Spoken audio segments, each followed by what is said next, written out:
All right, 2003 Chevy Silverado 2500 HD, not going into 4 high or 4 low. What's the problem? I figured out the problem on my end. I'm going to share it with you guys here. It has to do with this transfer case shift motor encoder that mounts onto the transfer case. So when I attempt to turn on 4 high or 4 low or go back into 2 high, the motor spins in this, but this part of the motor encoder does not turn. So I'm like, okay, what's the problem? So you take these 4 screws out, 1, 2, 3, and 4, and this entire assembly will pop out just like this. And look what I found in here. We got a broken gear. This gear broke, and there's part of the gear, and there's a big gap on the gear. So I undid these 4 screws to the gear motor, and look what happened inside. Well, this pulls just straight out. Look at that. The gear just split in half. And that's why this motor was just turning when I attempted to go into 4 high and 4 low. It would just turn. I would hear the motor turning, but nothing would happen.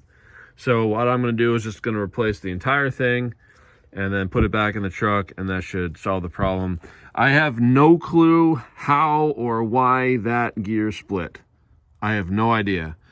But it just completely snapped in half, which is why this motor is just turning and not doing anything. So I hope this helps somebody out there that is also having a similar problem where your 4 high or 4 low is not engaging. Check this out, take this apart, and see if your gears are broke. The other problem that you might have is this disc underneath this big gear. It's a little black electronic disc that tells the encoder motor what position it's at. That might also go bad. This disc going bad is more common than the gear going bad. But hopefully this video helps somebody out there that's going through what I went through, so you don't have to just keep swapping parts and buying stuff to try and figure out what's going on.